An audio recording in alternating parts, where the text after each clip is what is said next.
Kepala Dinas Kelautan dan Perikanan dan sekaligus juga ya Ketua IGA ya, kita Ketua IGA Kelautan dan Perikanan Universitas Hasanuddin Ilyas ya. Yang kami hormati para narasumber ya, ini sudah ada beberapa yang hadir, ada salah satunya Prof. Yusri Karim, Prof. Tamsil ya, Pak Dr. Taruna ya, dan beberapa yang kami ada Pak Dr. Rijal, Pak Edison ya, dan perwakilan dari pemerintah ya, dari pemerintah daerah maupun dari pemerintah pusat. Dan juga praktisi tambang ya, Pak Seno tadi sudah ada pemanasan diskusi tadi sebelum mulai talk show ya, nantinya ini para teman-teman pencinta lingkungan hijau ya, terus yang pelakon langsung ya, ini mungkin data media. Nah, di sini media yang penting ini karena ini yang akan mau meliput nanti ya, yang akan membuat kegiatan ini akan tersebar ke sini ya, ini karena media online. Nah, ini ada Pak teman saya ini, Pak Kamarudin ya, kami akrab memanggilnya Dinuntuk ya, dari pihak kita. Ada TV Unhas juga ya kalau dalam daftar gitu ya, dan ya ada media yang lain juga ya. Selamat bergabung ya. Baik, mungkin pertama-tama mari kita panjatkan puji syukur ya kehadirat Allah Subhanahu wa taala, Tuhan Yang Maha Esa. Jadi hari ini dengan kesehatan, dengan kekuatan dan kesempatan yang diberikan, ini kita bisa bertemu di acara talk show ini ya. Ini temanya ini sangat menarik, menata ulang tambak udang di Indonesia dari Sulawesi Selatan, pendekatan berbasis ekosistem untuk tambak yang lebih tangguh dan berkelanjutan ya. Jadi ini tema kalau saya bisa lihat cukup panjang temanya dan menarik, dan kalau saya bisa lihat ini ada 4 kata kunci ya dari tema ini. Yang pertama itu yang ini yang paling penting, bagaimana menata ulang tambak ya. Jadi kenapa kita perlu menata ulang itu tadi sudah dijelaskan singkat oleh Pak Yusran mewakili Blue Forest ya. Terus kata kunci yang kedua yaitu Sulawesi Selatan. Jadi kita mulainya dari sini nantinya ya. Kenapa Sulawesi Selatan ya? Kita salah satu sentra produksi udang ya, yang terbesar, salah satu yang terbesar di Indonesia. Kata kunci ketiga yaitu, jadi dalam menata ulang ini kita akan mengadopsi. Selamat bergabung Pak Isa ya. Pendekatan berbasis ekosistem. Nah ini juga sangat penting. Nah ini menjadi bahan diskusi kita pasti ya pada saat talk show nantinya. Dan yang terakhir ya, ini kita ingin dari acara ini atau dari upaya kita nantinya ini kita akan menghasilkan tambak yang lebih tangguh ya dan berkelanjutan. Seperti kita ketahui ya, salah satu masalah kita kan banyak masalah penyakit ya. Nah mungkin kalau kita bisa urai nanti di talk show ini ya, mungkin masalah-masalah yang tadi itu bisa terselesaikan ya.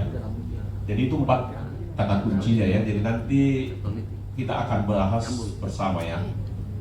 Di sini ada praktisi, ada ahlinya ya, dari berbagai sumber, dan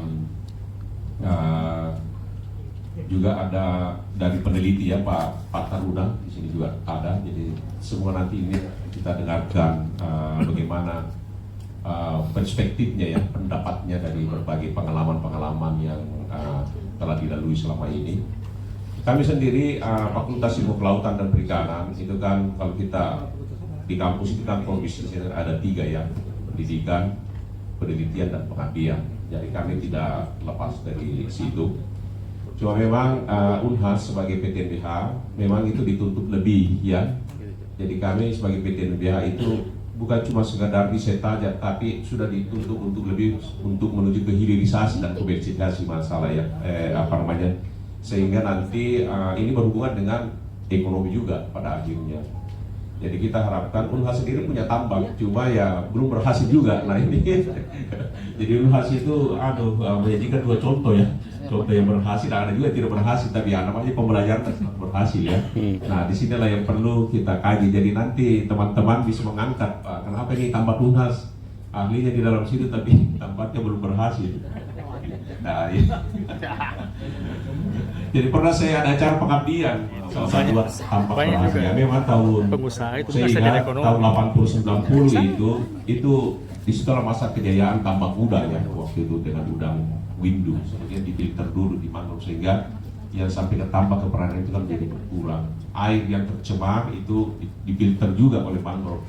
Tapi yang terjadi sekarang kan setelah 2 dekade ini kan banyak yang mangrove terdekonversi ya, sehingga ekosistem itu jadi dengan cara kita sekarang yang konvensional ini banyak memberikan tekanan kepada ekosistem ya, dan inilah juga mungkin salah satu yang berkontribusi kenapa akhirnya tambak itu tidak produktif ya. Mungkin salah satu akhirnya karena airnya, kualitas airnya menurun dan seterusnya, ada penyakit dan seterusnya.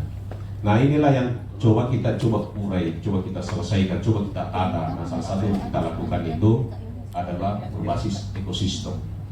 Nah kenapa ini kita akan lakukan ya, impian kita itu kan kita mau kembali mendapatkan tambak yang tangguh ya dan berkelanjutan. Nah kalau kita dapat yang tambak yang tangguh artinya kita bisa menopang ekonomi masyarakat ya, dan bisa menyerap tenaga kerja dan seterusnya. Nah inilah yang mungkin yang perlu kita akan diskusikan kemudian. Di sini kan tentunya nggak bisa kita bekerja sendiri. Di sini perlu kolaborasi. Makanya ini saya gembira di sini hadir berbagai macam aktor-aktor ya yang turut menentukan. Jadi ada dari pemerintah ya nanti ya, mungkin nanti Pak Cahyadi bisa menjelaskan bagaimana kebijakan sekarang ya. Jadi itu kan mau menghidupkan kembali udang windu ya, yang selama ini kita banyak menggunakan apa namanya ya. Tadi saya diskusi Pak Seno dan teman-teman ya, ternyata salah satunya itu karena masalah bibitnya ya dan kualitas air.